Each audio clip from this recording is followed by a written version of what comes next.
Vibe cheating कहानी में पढ़े कि एक बार मैं अपनी बीवी को लेकर मनाली घूमने गया। हम डिस्को पेट हॉल गए। वहाँ मैंने अपनी पत्नी का एक अलग ही रूप देखा। मेरा नाम राज है और मेरी पत्नी का नाम वंदना है। मैं 40 साल का हूँ और वह 36 साल की है। हम दिल्ली में रहते हैं। यह वाइब चीटिंग कहानी मेरी अपनी पत्नी की है। वंदना का फिगर 38-32-38 है। वह लंबी है और उसका रंग गोरा है। सामान्य तौर पर उसे गंदी बातें पसंद नहीं है, लेकिन बिस्तर में वह बहुत खुली और सहयोगी है। कामकाजी महिला होने के कारण वह अन्य पुरुषों के साथ बात करने में ज़्यादा झिझकती नहीं है। उसे वो वाली फिल्म देखने का बहुत शौक है। हम दोनों दिल्ली में प्राइवेट जॉब कर रहे थे। हमारा वेतन बहुत अधिक नहीं था, लेकिन हमारे परिवार के लिए काफ़ी था। पिछले महीने हमारे बच्चे 10 दिन के लिए यूपी में अपने पैतृक स्थान पर गए थे, इसलिए हमने सप्ताह के अंत में मनाली के दौरे की योजना बनाई और एक अच्छा 3 स्टार होटल ऑनलाइन बुक किया। हम शनिवार दोपहर को बस में मनाली पहुंचे और होटल में चेक इन करने के बाद हम अपने कमरे में गए। 8 घंटे की लंबी यात्रा से थके हुए होने के कारण सो गए। शाम को हमने नाश्ते के साथ चाय ली और हम बाजार में टहलने निकल गए। माहौल बेहद रोमांटिक था। अधिकांश जोड़े युवा और नवविवाहित थे। हालांकि हम अधेड़ उम्र में हैं, लेकिन अपने आसपास के माहौल से बहुत खुश हो गए थे। होटल वापस आने के बाद हम डिस्को पे हॉल गए। डिस्को हॉल में मंद रोशनी थी और जोड़े डांस फ्लोर पर डांस कर रहे थे। मैंने और वंदना ने एक रोमांटिक गाने पर डांस भी किया था।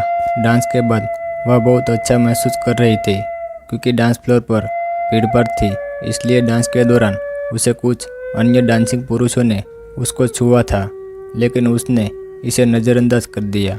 अचानक मेरे मोबाइल की घंटी बजी और दूसरी तरफ बहुत ज़रूरी क्लाइंट था।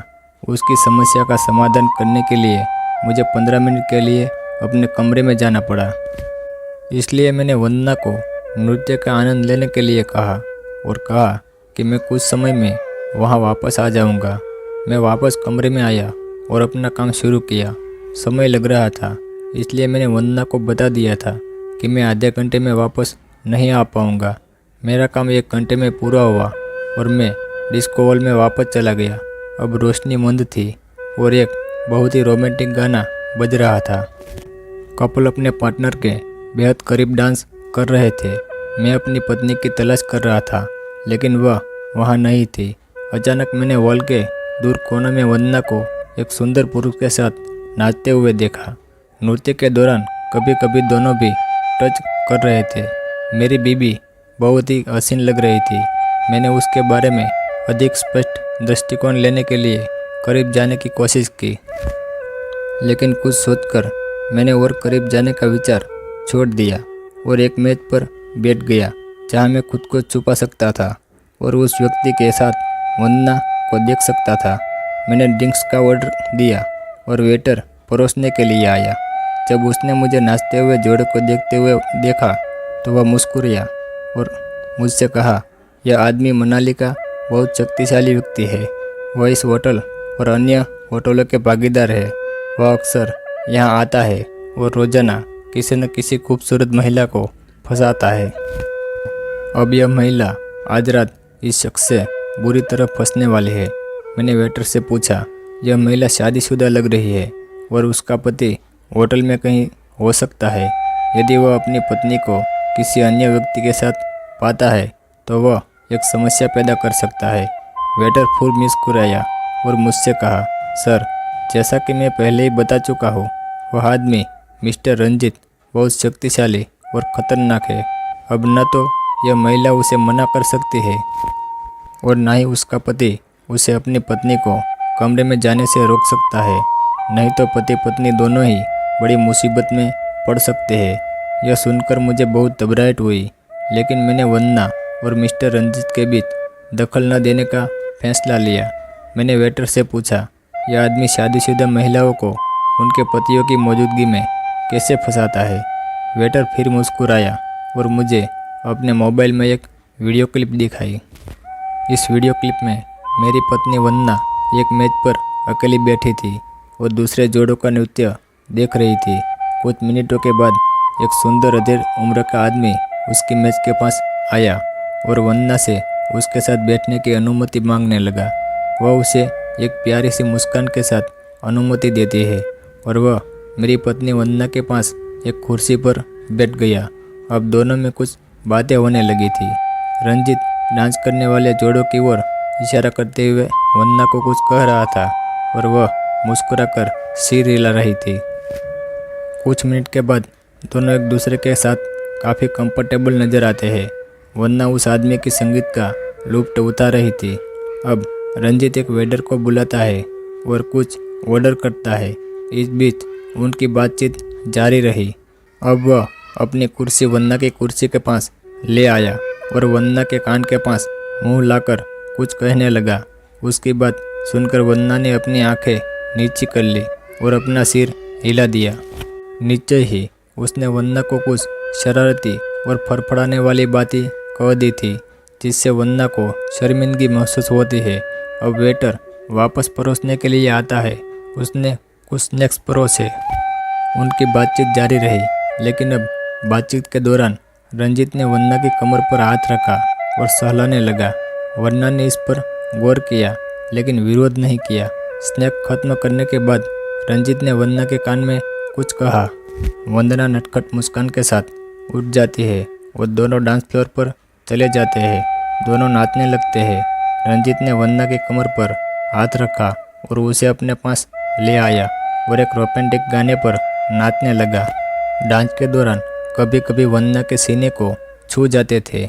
वह भी इस शख्स के साथ डांस एंजॉय करती नजर आ रही है। डांस के दौरान उसने फिर से अपना मुंह वंदना के कान के पास लाया और कुछ फुसफुसाया। वंदना ने अपना सिर हिलाया और दोनों हॉल के एक अंधेरे कोने में जाकर नाचने लगे। अब वंदना के मोबाइल की घंटी बजी और वो बात करने लगी। फ़ोन मेरा ही था और उससे कह रहा था कि मुझे देर हो जाएगी। यह उनके लिए सुनहरा मौका था। वह रंजीत से कुछ कह रही थी। निश्चय रूप से वह उससे कह रही थी कि उसका पति जल्दी वापस नहीं आएगा। मिस्टर रंजीत मुस्कुरा रहे थे और मेरी पत्नी को अपने बहुत करीब लाकर नाचने लगे। वंदना भी कुछ शरारती महसूस करने लगी। उसने रंजीत की कमर को कसकर पकड़ लिया। वंदना के व्यवहार से मैं बहुत हैरान था। वंदना रंजीत के वश में थी। अब वेटर वापस मेरी मेज पर आया और मुझसे कहा, सर, अब आप समझ सकते हैं कि उसने महिला कैसे फंसाया। उनका व्यक्तित्व अच्छा होने के और शक्तिशाली होने के कारण महिलाएं भी उनकी ओर आकर्षित होती है। मुझे यह सब समझ आ गया था। मैंने फिर से वेटर से पूछा कि क्या वह कुछ व्यवस्था कर सकता है ताकि मैं उस महिला को देख सकूं। वह मान गया, लेकिन कुछ पैसे मांगे। मैंने उसे 5,000 रुपये दिए। वेटर के साथ सौदा पूरा करने के बाद जब मैंने फिर से कोने में देखा तो न तो वंदना थी और न ही मिस्टर रंजीत। वेटर ने मुझे अपने साथ चलने को कहा। वह मुझे एक छोटे से कमरे में ले आया जो एक कंट्रोल रूम जैसा दिखता था और बाद में एक मॉनिटर पर स्विच करके मुझे मॉनिटर में लग्जरी कमरे के अंदर का नज़ारा था। उसने मुझे बताया कि यह रंजीत का निजी कमरा है और उसने कमरे में गुप्त कैमरा लगाकर महिलाओं की रिकॉर्डिंग की व्यवस्था की है। रंजीत इन रिकॉर्डिंग को अपने निजी देखने के लिए रखते हैं। वेटर ने कहा, इस कंट्रोल रूम का इंचार्ज मेरा दोस्त है और वह मुझे इस कमरे की चाबी देता है। अब मैं जा रहा हूँ और आप शो का आनंद लीजिए। अचानक मेरे मोबाइल की घंटी बजी। यह मेरी पत्नी वंदना थी। उसने मुझसे कहा कि वह होटल में अपनी पुरानी महिला मित्र से मिली है और उसके साथ रात का खाना लेगी और उसे देर हो जाएगी, इसलिए आप अपना खाना कमरे में ले लें। मैं अपनी पत्नी के धोखे और चतुराई से बहुत हैरान था। कैसे इन आदमी ने उसे बहकाया है। अब मैं स्क्रीन देखना शुरू करता हूँ। 10 मिनट बाद मिस्टर रंजीत और मेरी पत्नी कमरे में दाखिल हुए। दरवाज़ा बंद करने के बाद रंजीत ने कसकर वंदना को गले लगाया और उसे चूमा। मैं अपनी पत्नी की हरकतें देखकर हैरान था, लेकिन उसी का आनंद ले रहा था। सब काम समाप्त करने के बाद मिस्टर रंजीत ने ड्रिंक्स बनाया, खुद लिया और मेरी पत्नी को भी ड्रिंक्स दिया। उसने ड्रिंक ले लिया। फिर मेरी पत्नी ने अपना मोबाइल उठाया और मुझे फ़ोन किया और कहा कि उसकी सहेली अकेली है और वह आज रात उसके साथ रहेगी और सुबह मुझसे मिलेगी। उसे उसकी सहेली के साथ जाने की अनुमति दी और उससे कहा, मैं आज रात कुछ महत्वपूर्ण कार्य समाप्त कर दूंगा, तो कल हम बिना किसी रुकावट के साथ रह सकते हैं और छुट्टी का आनंद ले सकते हैं। यह सब सुनकर मैं पूरी तरह हैरान रह गया। मेरी पत्नी इस प्रकार की ज़बरदस्त आनंद के कारण ही अपने पति और बच्चों को छोड़ने के लिए तैयार थी। रंजीत ने मेरी पत्नी से कहा, तुम्हें अपने परिवार को छोड़ने की आवश्यकता नहीं है। मैं तुमको और तुम्हारे पति को मनाली में अच्छी उच्च वेतन वाली नौकरी की पेशकश करता हूँ, तो तुम अपने परिवार के साथ मनाली में रहना शुरू कर सकती हो। मैं तुम्हें अपने एक होटल का मैनेजर बनाऊंगा। बदले में तुम मेरी खास बन जाओगी और मैं जब चाहूँ तब तुम्हारे पास आऊँगा।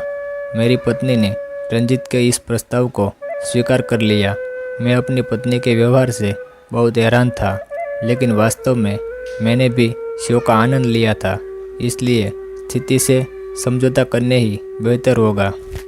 साथ ही इस प्रस्ताव में हमें अच्छी तनख्वाह वाली नौकरियां भी मिल रही थी। अब रंजीत और मेरी पत्नी दोनों थक गए थे, बिस्तर पर सो गए। अब मैंने मॉनिटर बंद कर दिया और अपने कमरे में जाकर बिस्तर पर सो गया। सुबह जब मैं नींद से जागा तो मेरी पत्नी मेरे साथ बिस्तर पर थी। उसने मुझसे कहा, मेरी सहेली दिल्ली के लिए जल्दी निकल गई थी। मैं सुबह 6 बजे कमरे में आई। उसने मुझे यह भी बताया कि उसकी सखी के कनेक्शन के कारण हम दोनों को मनाली में बहुत अच्छी नौकरी मिली है, इसलिए हम मनाली में शिफ्ट हो जाएंगे। मैं उनके साथ सहमत था क्योंकि मेरे पास कोई दूसरा विकल्प नहीं है, लेकिन जानता है कि अब मेरी पत्नी ने दूसरे का स्वाद चखा है और वह किसी शक्तिशाली अमीर व्यक्ति की खास बनने जा रही है। प्रस्ताव को स्वीकार करने के लिए उसने मुझे धन्यवाद दिया।